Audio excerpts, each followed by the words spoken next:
ভারতের সিরামের পর এবার যুক্তরাষ্ট্রের নোভাভ্যাক্স থেকেও ভ্যাকসিন নেবে বেক্সিমকো। অন্য প্রতিষ্ঠানের সঙ্গে চলছে আলোচনা। দাম নিয়ে জনমনে প্রশ্ন। পৌষের শুরুতেই হাড় কাঁপানো শীতে বিপর্যস্ত জনজীবন। বিপাকে উত্তরাঞ্চলের নিম্ন আয়ের মানুষ, হাসপাতালের রোগীর চাপ। পদ্মা সেতু প্রকল্পের টাকায় 400 কেজি হাই ভোল্টেজ বিদ্যুৎ লাইন পেতে যাচ্ছে দক্ষিণাঞ্চলবাসী। আলাদা করে বসানো হচ্ছে 7টি পিলার। আগামী বছরের ডিসেম্বরে শেষ হবে কাজ। এবং বড়দিন ঘিরে সংক্রমণ বাড়ার শঙ্কায় ব্রিটেনে কঠোর বিধিনিষেধ। এ মাসেই অনুমোদন পাচ্ছে অক্সফোর্ডের করোনা ভ্যাকসিন। বিনামূল্যে টিকা দেয় খুশি সৌদি প্রবাসীরা।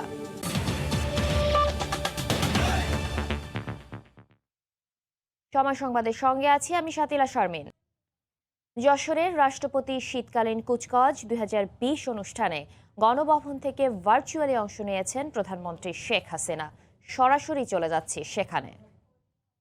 বার্তা নিয়ে পৌঁছে গিয়েছে মালদ্বীপ, লেবানন সহ বিভিন্ন দেশে। চীন, মালদ্বীপ, লেবানন সব জায়গায় আপনারা গিয়েছেন। করোনা প্রাদুর্ভাবে বিশ্বের বিভিন্ন দেশে আটকে পড়া বাংলাদেশিদের দেশের মাটিতে ফিরিয়ে নিয়ে এসেছেন পরম মমতায়। তাছাড়াও ঘূর্ণিঝড় আমফান পরবর্তী দুর্যোগ ব্যবস্থাপনায় বাংলাদেশ বিমান বাহিনীর প্রশংসনীয় ভূমিকার জন্য আমি বিমান বাহিনীর প্রতিটি সদস্যকে অভিনন্দন জানাই।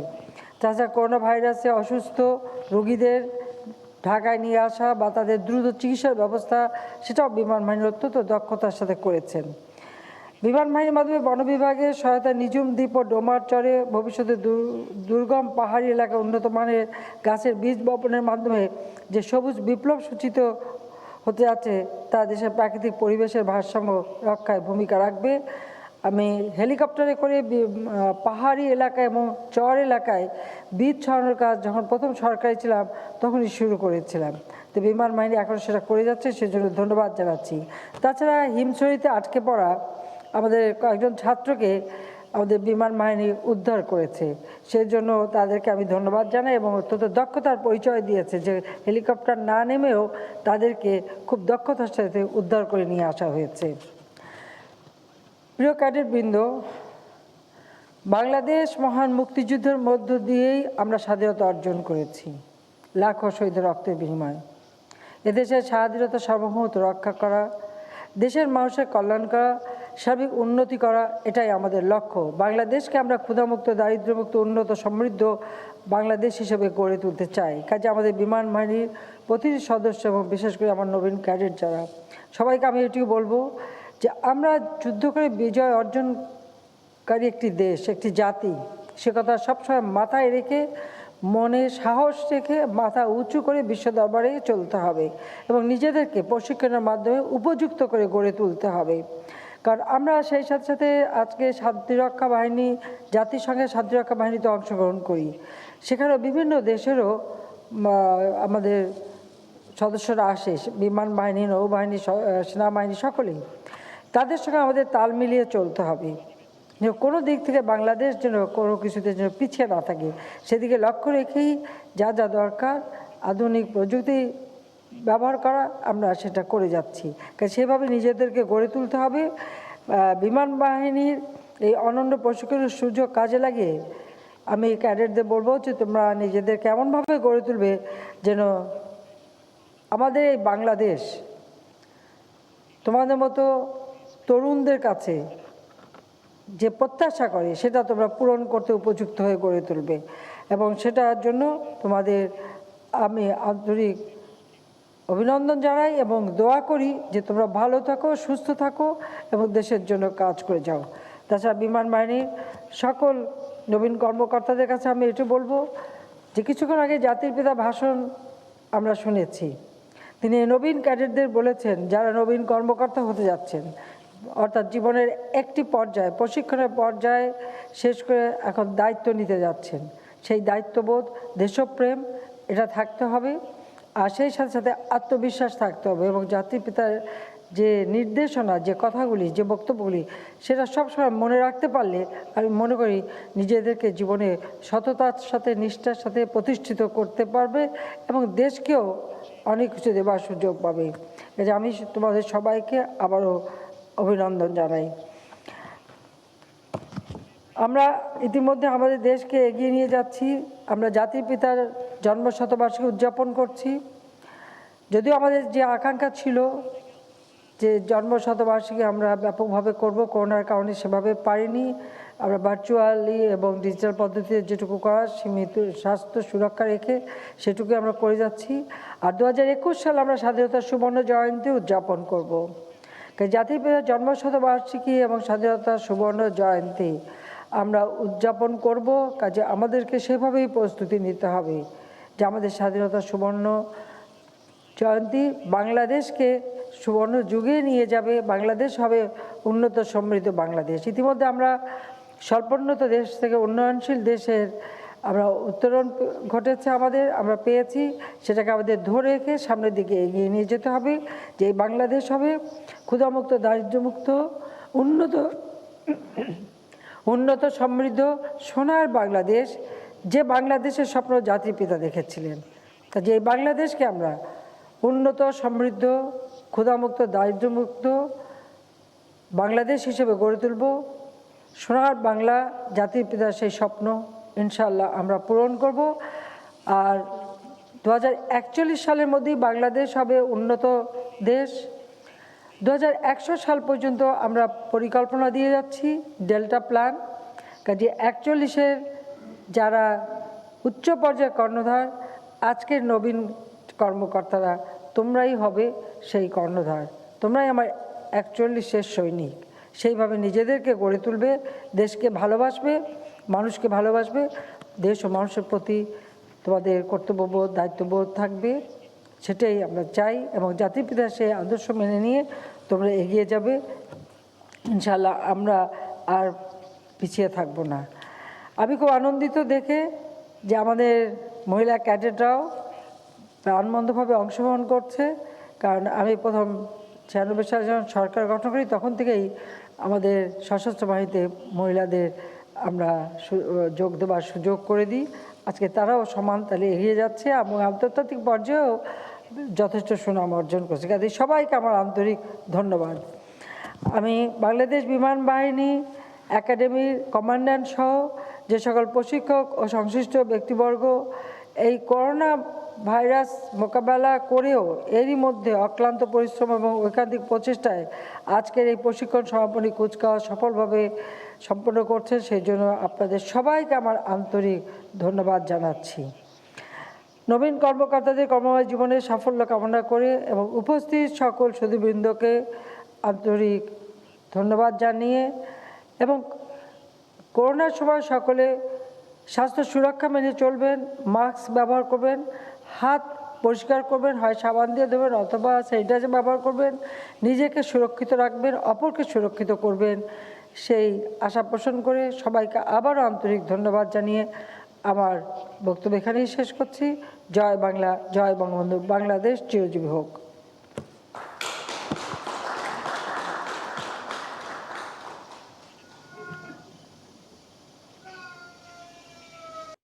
ভারতের সিরাম ইনস্টিটিউটের বাইরে যুক্তরাষ্ট্রের প্রতিষ্ঠান নোভাভ্যাক্স থেকেও করোনা ভ্যাকসিন আনা হবে। সময় সংবাদে জানিয়েছেন বেক্সিমকো ফার্মাসিউটিক্যালসের ব্যবস্থাপনা পরিচালক নাজমুল হাসান পাপন। আরও ভ্যাকসিন আনতে অন্যান্য প্রতিষ্ঠানের সঙ্গে আলোচনা চলছে বলেও জানান তিনি। তবে কী দামে আনা হচ্ছে তা নিয়ে জনমনে রয়েছে নানা প্রশ্ন। সাজিদ মুস্তাহিদের রিপোর্টে বিস্তারিত। করোনা ভ্যাকসিনের প্রয়োগ শুরু হয়েছে বেশ কয়েকটি দেশে, বাংলাদেশ এখনও আছে অপেক্ষায়। তবে বাজারে ভ্যাকসিন আসলে তা যেন বাংলাদেশও পায় সে বিষয়টি নিশ্চিত করেছে সরকার। ভারতের সিরাম ইনস্টিটিউটের সঙ্গে আগেই চুক্তি করেছে বেক্সিমকো ফার্মাসিউটিক্যালস। চুক্তির আওতায় সরকারের জন্য 3 কোটি ভ্যাকসিন আনবে প্রতিষ্ঠানটি। বেক্সিমকো আনবে আলাদাভাবে 10 লাখ ডোজ। অক্সফোর্ড অ্যাস্ট্রাজেনেকার বাইরেও অন্য প্রতিষ্ঠানের ভ্যাকসিন আনতেও চলছে জোর চেষ্টা। যেহেতু মডার্না এবং ফাইজার আনার কোনো সুযোগ নেই, যেহেতু কোল্ড চেইনের জন্য আমরা দেখেছি এটা মাস ভ্যাকসিনেশন দেওয়া সম্ভব না। সো বেসিক্যালি আমরা 3 কোটি ডোজ এটা সরকারের জন্য আনছে এবং এটা আমরা ঠিক করেছি সিরাম ইনস্টিটিউট থেকে অক্সফোর্ড ভ্যাকসিনটা, এটার অল্টারনেট হিসেবে নোভাভ্যাক্সটা রাখা হয়েছে, ইউএসএ নোভাভ্যাক্স। সিরাম ইনস্টিটিউট থেকে আনা ভ্যাকসিন সরকার দিবে বিনামূল্যে। কত দামে এই ভ্যাকসিনগুলো কেনা হচ্ছে সে প্রশ্ন আছে অনেকেরই। তবে অক্সফোর্ডের ভ্যাকসিন মডার্না ফাইজারের চেয়ে অনেক কম মূল্যেই আনছে সরকার। সরকারের জন্য আমরা যে 3 কোটিটা আনছি এটা হচ্ছে আপনার একটা অনেক কম প্রাইসে, ইটস $4 আছে, এটা আরও কমতে পারে। মানে ইন্ডিয়ান গভর্নমেন্ট যে দামে কিনবে, ওদের সাথে এগ্রিমেন্টটা হয়েছে, সেই দামেই আমাদেরকে দিবে। সবকিছু ঠিক থাকলে শিগগিরই দেশে আসবে করোনার ভ্যাকসিন। প্রতি লটে আসবে 50 লাখ ডোজ, যা দেয়া হবে অগ্রাধিকার ভিত্তিতে। প্রায়োরিটি লিস্ট করেছে যা কারা কারা পাবে। ইউকের অ্যাপ্রুভালের পরে সরকার নিয়ে আসতে বলতে পারে, অর্ডার দিতে পারে। আমাদের ধারণা যে বাই জানুয়ারি ফেব্রুয়ারির মধ্যে আমাদের এখানে ভ্যাকসিন চলে আসা উচিত। সাজিদ মুস্তাহিদ, সময় সংবাদ, ঢাকা। শীতের সঙ্গে পাল্লা দিয়ে হাসপাতালগুলোতে বাড়ছে রোগীর সংখ্যা। এই মুহূর্তে গাইবান্ধা জেলা হাসপাতালে আছেন রিপোর্টার হেদায়েতুল ইসলাম বাবু। সরাসরি চলে যাচ্ছি তার কাছে। বাবু। সাতিলা, আপনাকে ধন্যবাদ। আপনাকে বলে রাখি যে শীত যতই ঘনিয়ে আসছে ততই শীতজনিত যে নানা রোগ ব্যাধিগুলো আছে সেই রোগ ব্যাধির প্রাদুর্ভাব কিন্তু অনেকটাই বাড়ছে। আপনাকে দেখাতে চাই এখন পর্যন্ত গাইবান্ধা জেলা হাসপাতালের যে টিকিট কাউন্টার, সেই টিকিট কাউন্টারে কিন্তু মানুষ এখনো ভিড় করছেন, টিকিট সংগ্রহ করছেন। টিকিট সংগ্রহ করার পর তারা সংশ্লিষ্ট যে বিশেষজ্ঞ চিকিৎসক যারা আছেন সেই চিকিৎসকদের যে কক্ষ আছে সেই কক্ষগুলোর সামনে কিন্তু শত শত মানুষ এখনো ভিড় করে আছেন। আপনাকে বলে রাখি যে একদিকে করোনার যে দ্বিতীয় সংক্রমণের যে ধাপ সেটি এখনো চলমান। এরই মধ্যে করোনা পরিস্থিতিতে জেলা হাসপাতালে এই নানা রকমের যে শীতজনিত রোগ, বিশেষ করে সর্দি, কাশি, ডায়রিয়া, নিউমোনিয়া সহ নানা রোগ ব্যাধি প্রকোপটা বাড়ার কারণে মানুষের মধ্যে কিন্তু সংখ্যাও কিছুটা বাড়ছে। আপনি দেখতেই পাচ্ছেন শত শত শিশু, নারী তারা লাইনে অপেক্ষা করছেন ডাক্তারের জন্য, ডাক্তারের পরামর্শ নেওয়ার জন্য, চিকিৎসকের সাথে কথা বলার জন্য। কিন্তু জেলা হাসপাতালে আমরা যেটি দেখেছি যে করোনার এই পরিস্থিতিতে এই হাসপাতালে এই রোগীদের জন্য কোনো ধরনের স্বাস্থ্য সুরক্ষার ব্যবস্থা নেই, স্যানিটাইজারের কোনো ব্যবস্থা নেই, এমনকি হাত ধোয়া কিংবা সাবান পানিরও কোনো ব্যবস্থা হাসপাতালের সামনে আমরা দেখিনি। আরেকটি বিষয় আপনাকে বলে রাখতে চাই যে ইনডোরেও কিন্তু 19 জনের মতো রোগী ভর্তি আছে, তার মধ্যে 17 জনই শিশু যারা নিউমোনিয়া এবং ডায়রিয়ায় আক্রান্ত হয়েছে। তাদের জন্য যে ওষুধগুলো আছে প্রায় সব ওষুধই সরবরাহ আছে, কিন্তু বমি বন্ধ হওয়ার যে একটি সিরাপ যেটি জোফরা, সেই সিরাপটি কিন্তু কোনো সরবরাহ নেই। সাথীলা, আপনাকে আরেকটি তথ্য দিয়ে রাখি, কিছুক্ষণ আগে আমরা এই শীতজনিত রোগের বিষয়ে জানতে আমরা junior consultant doctor Abul Azad মন্ডলের সাথে কথা বলতে গিয়েছিলাম। তিনি বলেছেন হাসপাতালে সদ্য যোগদানকৃত একজন তত্ত্বাবধায়ক মেহেদি ইকবাল তিনি নির্দেশনা জারি করেছেন, সাংবাদিকদের সাথে কথা বলা যাবে না, কোনো তথ্য দেওয়া যাবে না এবং কোনো ছবি নেওয়া যাবে না। এই নির্দেশনার কারণে কিন্তু আমাদেরকে কিছুটা এই ধরনের যে তথ্যগুলো সংগ্রহ করতেও অনেকটা বিপাকে পড়তে হচ্ছে। সাথীলা, এই ছিল আমার কাছে গাইবান্ধা জেলা হাসপাতাল থেকে শীতজনিত রোগ ব্যাধির প্রাদুর্ভাব নিয়ে সবশেষ খবর। জানাচ্ছিলেন সহকর্মী হেদায়েতুল ইসলাম বাবু। সেনাবাহিনীকে নিয়ে একটি স্বার্থান্বেষী মহল গুজব ছড়াচ্ছে জানিয়ে সবাইকে সতর্ক থাকার আহ্বান জানিয়েছেন সেনাপ্রধান জেনারেল আজিজ আহমেদ। সকালে মিলিটারি ডেন্টাল সেন্টারের উদ্বোধনী অনুষ্ঠানে অংশ নিয়ে সেনাপ্রধান কথা বলেন। কিছু বিশেষ স্বার্থান্বেষী মহল বিগত কয়েক মাস যাবৎ দেশ ও জাতির গর্ব বাংলাদেশ সেনাবাহিনীকে নিয়ে হাস্যকর প্রপাগান্ডা ও রিউমার ছড়িয়ে বিরাজমান স্থিতিশীল পরিস্থিতিকে অস্থিতিশীল করার অপচেষ্টায় লিপ্ত রয়েছে। কুচক্রী মহলের বোঝা উচিত বাংলাদেশ সেনাবাহিনী অতীতের চেয়ে অনেক বেশি পরিপক্ক, প্রশিক্ষিত এবং পেশাদার সেনাবাহিনী। আগামী দিনগুলোতে সকলে এই ধরনের প্রপাগান্ডা, রিউমার জাতীয় অপপ্রচারের বিরুদ্ধে সতর্ক থাকার নির্দেশ প্রদান করছি। শুধু যোগাযোগ নয়, পদ্মা সেতু প্রকল্পের মাধ্যমে উচ্চ ক্ষমতা সম্পন্ন 400 কেভি বিদ্যুৎ সঞ্চালন লাইন পেতে যাচ্ছে দেশের দক্ষিণাঞ্চলের মানুষ। সেতু থেকে 2 কিলোমিটার ভাটিতে এজন্য আলাদা করে 7টি পিলার বসানো হচ্ছে। মূল সেতুর জন্য বরাদ্দকৃত 12,000 কোটি টাকা থেকেই নদীর গভীরে তৈরি হচ্ছে পিলারগুলো। আগামী বছরের ডিসেম্বর নাগাদ এ কাজ শেষ হবে। সাইফুল ইসলামের ছবিতে এহসান জুয়েলের রিপোর্ট। কনক্রিটের অবকাঠামো যমুনা সেতুর মধ্য দিয়ে 132 কেভির বিদ্যুৎ সঞ্চালন লাইন টানার পর দেশের উত্তরাঞ্চলের বিদ্যুৎ ব্যবস্থাপনায় খুলে যায় নতুন সম্ভাবনার দুয়ার। এবার পদ্মা সেতুর মাধ্যমে হাই ভোল্টেজের 400 কেভি বিদ্যুৎ সংযোগ পেতে যাচ্ছে দক্ষিণাঞ্চলের জেলাগুলো। তবে পদ্মা সেতুর স্টিলের তৈরি কাঠামোতে 400 কেভি হাই ভোল্টেজ লাইন টানা সম্ভব নয় বলে মূল সেতু থেকে 2 কিলোমিটার ভাটিতে আলাদা করে বসানো হচ্ছে 7টি বিদ্যুতের খুঁটি। এর আগে যমুনা সেতুর মধ্য দিয়ে ইস্ট ওয়েস্ট কানেকশনের সময় পিজিসিবিকে আন্তর্জাতিক ঠিকাদার নিয়োগ দিতে হলেও তার চেয়ে বড় ও জটিল পদ্মা সেতু প্রকল্পে আলাদা করে কোনো ঠিকাদার কিংবা খরচ করতে হচ্ছে না। সেতুর পাইলিংয়ের জন্য শক্তিশালী যে হ্যামার বাংলাদেশে আনা হয়েছে সেটা দিয়েই বিদ্যুৎ বিভাগের জন্য তৈরি করা হচ্ছে এসব পিলার। গত বছরের জুনে মাটি পরীক্ষার পর এর মধ্যে সব পিলারের পাইলিং শেষ।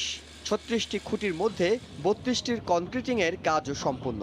আগামী বছরের ডিসেম্বর মাস নাগাদ পুরো কাজটি বিদ্যুৎ বিভাগের হাতে বুঝিয়ে দেওয়া সম্ভব বলে আশাবাদী সেতু বিভাগ।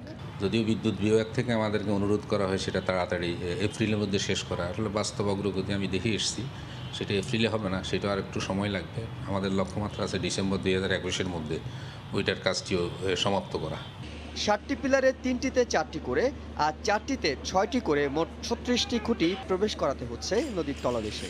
এক একটি পিলারের মধ্যে দূরত্ব 830 মিটার করে।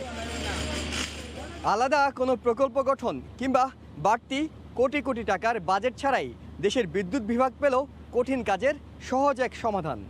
ফলে পদ্মা সেতু শুধু যোগাযোগ ব্যবস্থায় নয়, একই সঙ্গে দেশের দক্ষিণ পশ্চিমাঞ্চলের বিদ্যুৎ সংযোগেও আনবে বৈপ্লবিক এক পরিবর্তন। এহসান জুয়েল, সময় সংবাদ, জাজিরা, শরীয়তপুর। শ্রবণ, বাক, বুদ্ধি ও দৃষ্টি প্রতিবন্ধীদের জন্য কক্সবাজারে গড়ে উঠেছে বিশেষায়িত স্কুল। কক্সবাজার জেলা প্রশাসকের ব্যক্তিগত উদ্যোগে প্রতিষ্ঠিত এই স্কুলে শিক্ষা ও চিকিৎসা পাচ্ছে বিশেষায়িত 250 শতাধিক শিশু। একসময় ভবিষ্যৎ নিয়ে দুশ্চিন্তায় থাকা অভিভাবকরা সন্তানদের জন্য একই সঙ্গে শিক্ষা ও চিকিৎসার সুযোগ পেয়ে স্বস্তির নিঃশ্বাস ফেলছেন। অ্যাসেম্বলিতে অংশ নিয়ে দেশ সেবার শপথ নিচ্ছে কক্সবাজারের শ্রবণ, বাক, বুদ্ধি ও দৃষ্টি প্রতিবন্ধীরা। কমাস আগেও এই শিশুদের ভবিষ্যৎ নিয়ে উদ্বেগ উৎকণ্ঠার শেষ ছিল না অভিভাবকদের। 2018 সালে নভেম্বরে যাত্রা শুরু করা প্রতিষ্ঠান অরুণোদয়ের বর্তমান শিক্ষার্থীর সংখ্যা 250 শতাধিক। এসব শিশুরা শিক্ষা ও চিকিৎসার পাশাপাশি এখানে পাচ্ছে খেলাধুলা, সঙ্গীত ও বিনোদনের সুব্যবস্থাও। হাত লাগাতে পারতো না, খুবই করে থাকতো, গুডবির মতন করে থাকতো। প্রতিদিন তারা আসছে, এখানে তারা নতুন নতুন জিনিস শিখছে, সামাজিকরণ শিখছে। বাচ্চাগুলো এখানে আসে যখন মেশিনগুলো দেখতো আমাদের, সেগুলো দেখে একটু ভয় পাইতো। অভ্যস্ত হয়ে যাওয়ার পর ওরা নিজে থেকে আনন্দ করে আসে এখন।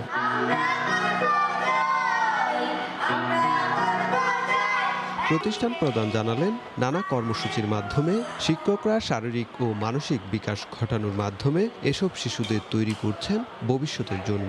তারা কিভাবে আরো ভালো এবং এই চিকিৎসা সেবাগুলো, শিক্ষা সেবাগুলো এবং উপকরণ কিভাবে ডেভেলপমেন্ট করা যায় সে জায়গাগুলোতে আমাদের শিক্ষকদের নিয়ে আমরা কাজ করছি। এসব শিশুদের সমাজের মূল ধারায় ফেরাতে এমন উদ্যোগ বলে জানান জেলা প্রশাসক। তারা যাতে কাজ করে আবার এইখানেই যারা তারা কাজ করতে পারে সেই ধরনের ছোট ছোট কাজগুলোর ক্ষেত্রগুলো আমরা তৈরি করব। বঙ্গবন্ধুর ভাস্কর্যে বিরোধিতার প্রতিবাদে রাজধানীতে র্যালি সহ বিভিন্ন কর্মসূচি পালন করেছেন কৃষিবিদরা। সকালে মানিক মিয়া অ্যাভিনিউয়ে কৃষি গবেষণা কাউন্সিলের উদ্যোগে বঙ্গবন্ধু ভাস্কর্যের বিরোধিতাকারীদের প্রতিবাদে র্যালি বের করেন তারা। এর আগে মানববন্ধনও করা হয়। কৃষিবিদদের সঙ্গে একাত্মতা প্রকাশ করে এতে যোগ দেন কৃষিমন্ত্রী ডক্টর আব্দুর রাজ্জাক।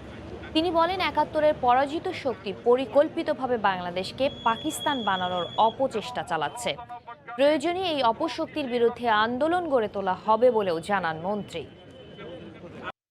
বুড়িগঙ্গা নদীর তীরবর্তী কেরানীগঞ্জের মধ্যেচর ও ঝাউচর এলাকায় অবৈধ স্থাপনায় উচ্ছেদ অভিযান চালাচ্ছে বিআইডব্লিউটি এর ভ্রাম্যমাণ আদালত। এই মুহূর্তে সেখানে আছেন রিপোর্টার সালাউদ্দিন সুমন, সরাসরি চলে যাচ্ছে তার কাছে।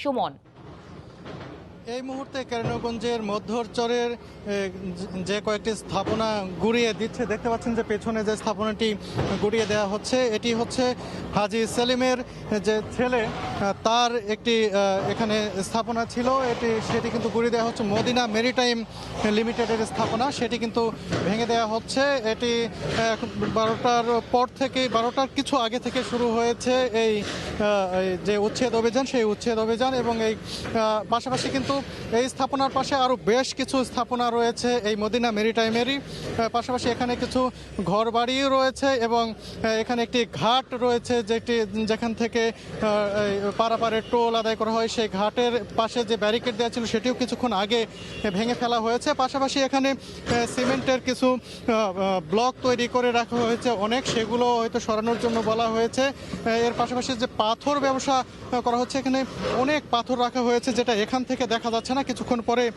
সেখানে অভিযান চালানো হবে বলে আমাদেরকে জানানো হয়েছে এখানে যারা অভিযান পরিচালনার সঙ্গে সংযুক্ত রয়েছেন বিআইডব্লিউটি এর জয়েন্ট ডিরেক্টর এখানে রয়েছেন গুলজার আলী তিনি জানিয়েছেন যে পর্যায়ক্রমে এই আশপাশে যতগুলো স্থাপনা আছে সেগুলো আজকে গুড়িয়ে দেওয়ার চেষ্টা করা হবে আজকে যদি শেষ করা না হয় পরবর্তী দিনে সে আবারও এখানে অভিযান পরিচালনা করা হবে তেমনটি কিন্তু জানানো হয়েছে বিআইডব্লিউটি এর পক্ষ থেকে এই ছিল এখান থেকে সবশেষ খবরাখবর সর্বশেষ খবর আমাদেরকে জানাচ্ছিলেন সহকর্মী সালাউদ্দিন সুমন এ পর্যায়ে শীর্ষ সংবাদ জানিয়ে দিয়েছি আরেকবার প্রযুক্তিভিত্তিক বাহিনী গড়ে তুলতে কাজ করছে সরকার নতুন সমরাস্ত্র যোগ করে আধুনিক করা হচ্ছে বিমান বাহিনীকে রাষ্ট্রপতি কুচকাওয়াজ অনুষ্ঠানে প্রধানমন্ত্রী এবং ভারতের সিরামের পর এবার যুক্তরাষ্ট্রের নোভাভ্যাক্স থেকেও ভ্যাকসিন নেবে বেক্সিমকো অন্য প্রতিষ্ঠানের সঙ্গে চলছে আলোচনা দাম নিয়ে জনমনে প্রশ্ন এই ছিল এখনকার মতো সঙ্গে থাকুন সময়